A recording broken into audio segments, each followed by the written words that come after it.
Hi, and welcome back to Getting Started with Semaphore. In this video, we'll be checking out how to use environment variables. So we will learn how to include and access environment variables in our workflows, and we will also learn about different environment variable scopes. So we will do this in a few steps. First, we will add environment variables to a block through the use of Workflow Builder.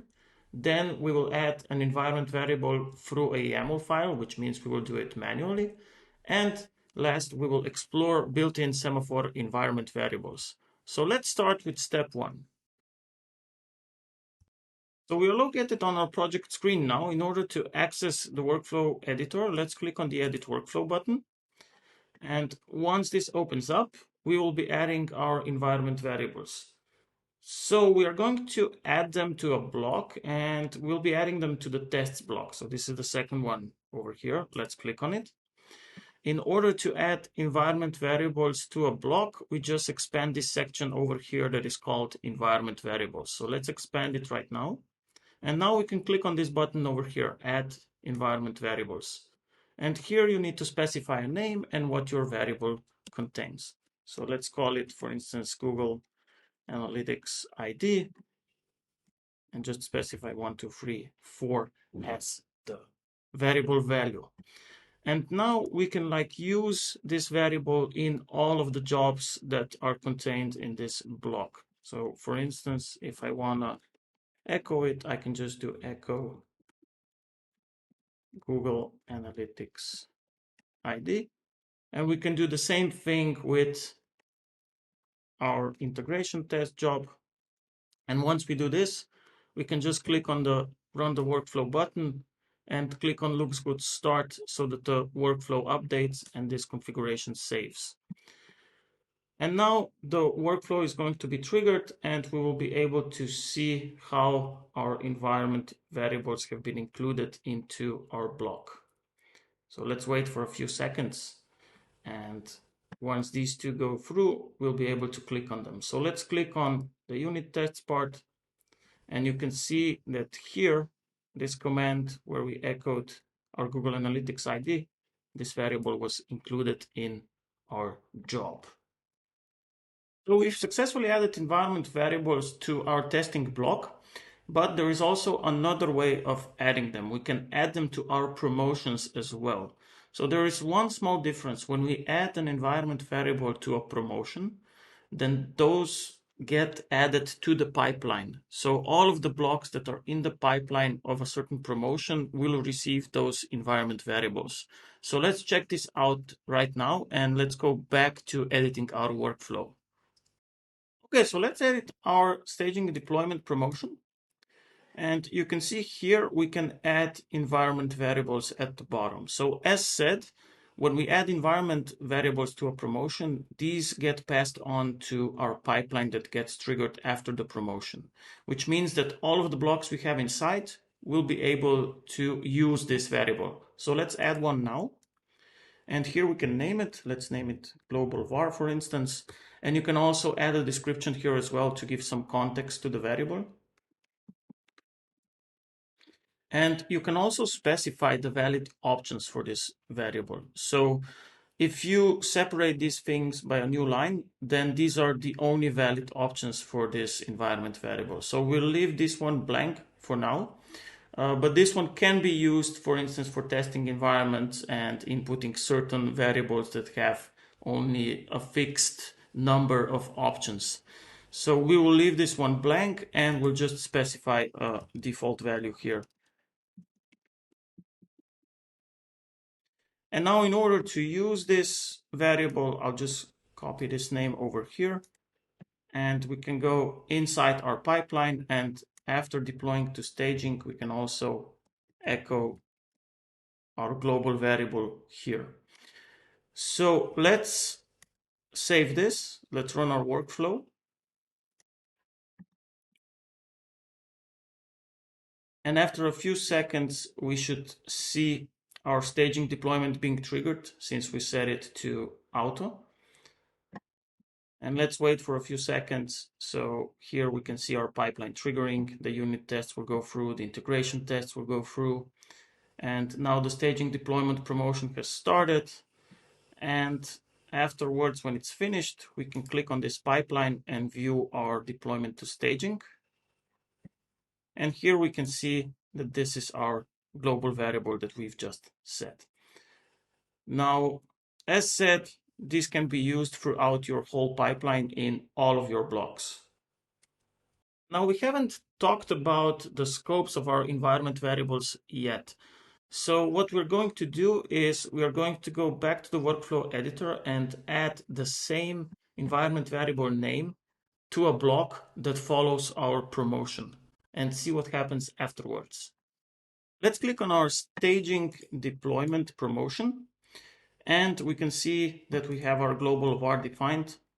Let's copy this one. And currently the default value is set to this is global. And now let's go inside a block in this pipeline that follows our promotion. And let's define an environment variable inside here that has the same name. And let's name it, is this overridden or something similar, so that we can see what actually happens. Now let's save this workflow and let's trigger it.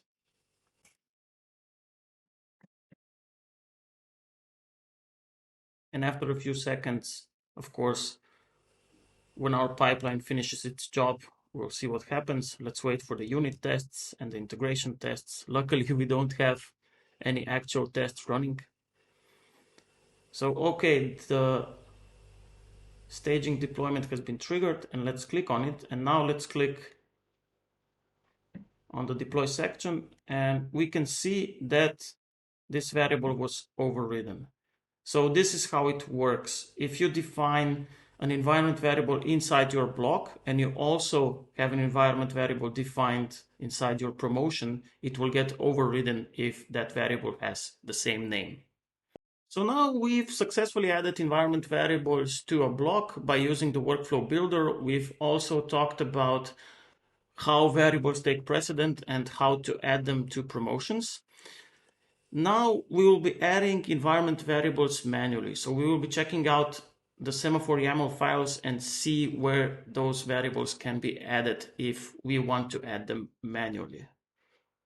So when we are located in our workflow builder, we can edit individual YAML files here above. So let's click on semaphore.yaml and let's zoom in a bit to see our code.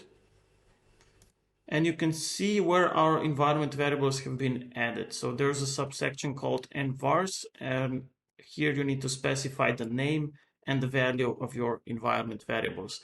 And then you can use them inside your jobs. So let's add another one manually right now.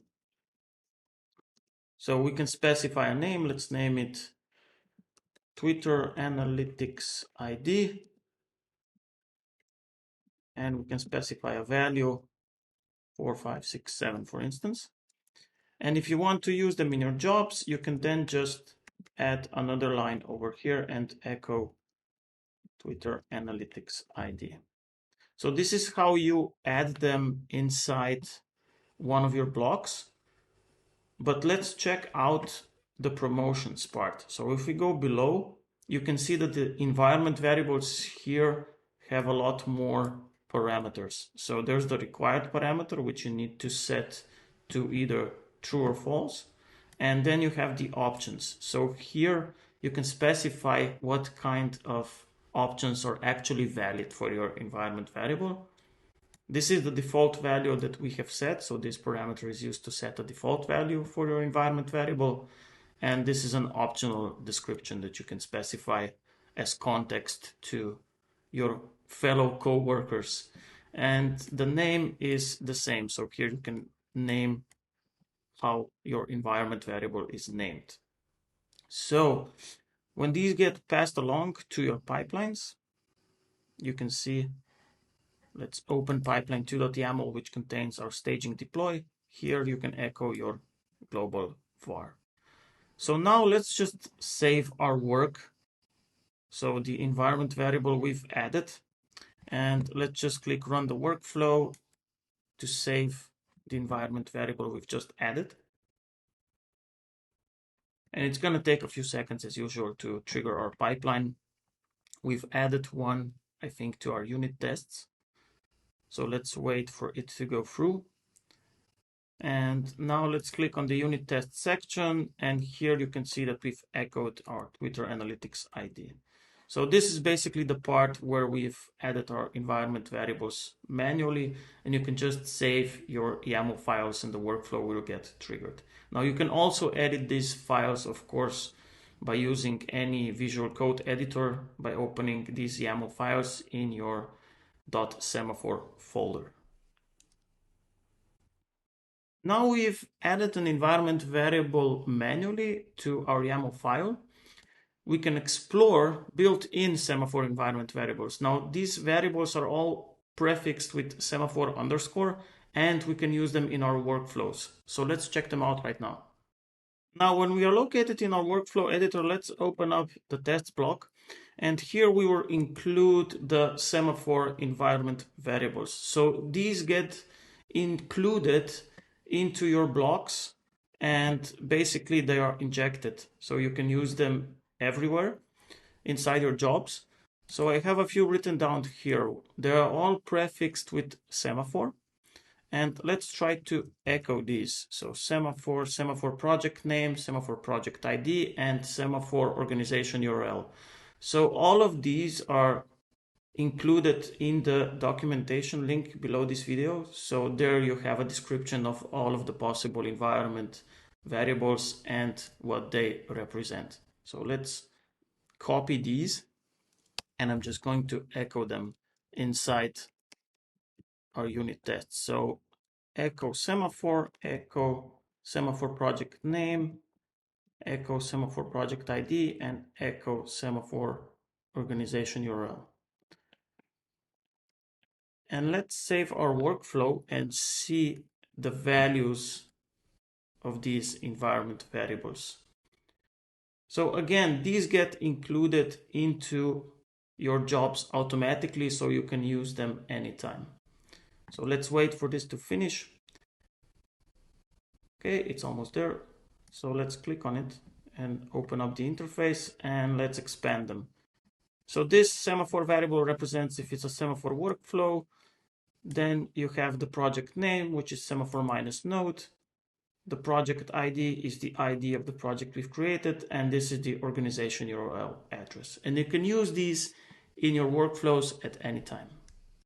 We've successfully included and used environment variables in our workflow. If you have any questions or comments, leave them down below this video. Make sure you like this video and also subscribe to our YouTube channel. See you next time.